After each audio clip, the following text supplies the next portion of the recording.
Evitare, eliminare o attenuare le diverse anomalie della formazione, sviluppo e posizione dei denti e delle ossa mascellari, allo scopo di prevenirle, rimuoverle o ridurle, mantenendo o riportando gli organi della masticazione e il profilo facciale nella posizione più corretta possibile. Sono gli obiettivi della ortognatodonzia, branca dell'odontoiatria, tema affrontato nel corso di un convegno promosso dall'ANDI, l'Associazione Nazionale Dentisti Italiani. Questo è il terzo evento che l'Associazione Nazionale Dentisti Italiani nella sezione di Agrigento, con la collaborazione di tutta l'ANDI regionale, organizza nel nostro territorio ed ha l'onore oggi di avere il professore Ennio Gianni. Oggi ci porta delle innovazioni che probabilmente saranno argomento di discussione nei prossimi 30 anni, perché si va al di là, non si condiziona più la struttura e la funzione dal punto di vista meccanico, ma si va alla funzione dal punto di vista molecolare, biologico e genetico. A chi è rivolto il corso?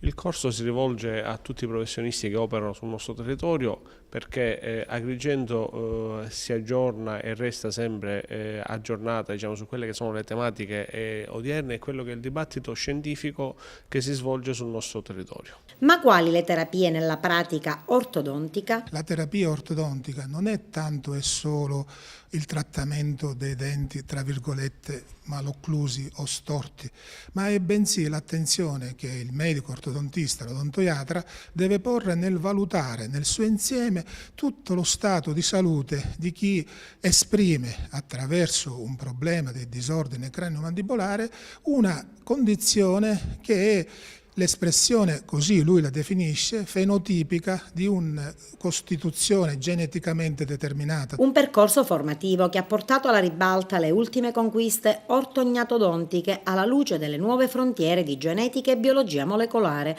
sotto l'attenta guida del maestro dell'ortodonzia italiana, il professor Ennio Gianni. La genetica è un fattore importante che mi condiziona la malposizione dell'osso mascellare e dei denti. Quindi non è come si diceva sino a ieri che semplicemente la componente esterna, esogena, dentaria che mi governa tutto.